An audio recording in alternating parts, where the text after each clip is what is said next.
દ્વારકામાં સ્ટંટબાજો સામે પોલીસની કાર્યવાહી હાથ ધરવામાં આવી છે। પોલીસે સ્ટંટબાજોને કાયદાનો પાઠ ભણાવ્યો છે। બાઇકર્સના જોખમી સ્ટંટનો વિડીયો વાયરલ થયો છે।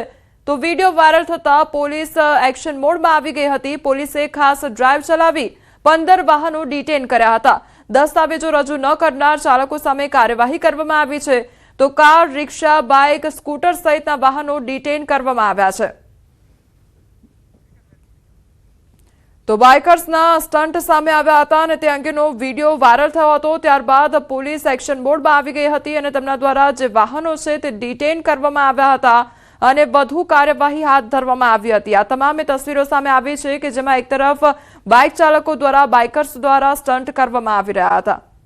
સીએનજી સ્ટેશન પાસે કારમાં આગ લાગવાની ઘટના બની છે। કારમાં આગ ભભૂકતા અફરાતફરીનો માહોલ સર્જાઈ ગયો હતો। સાબરકાંઠા તલોદના રોજડમાં સીએનજી સ્ટેશન પર કારમાં આગની ઘટના બની। કારમાં સીએનજી રિફિલિંગ કરવા જતા સ્ટેશન બહાર જ કારમાં આગ લાગી ગઈ હતી। કારમાં શોર્ટ સર્કિટના કારણે આગ લાગ્યાનું અનુમાન લગાવવામાં આવી રહ્યું છે।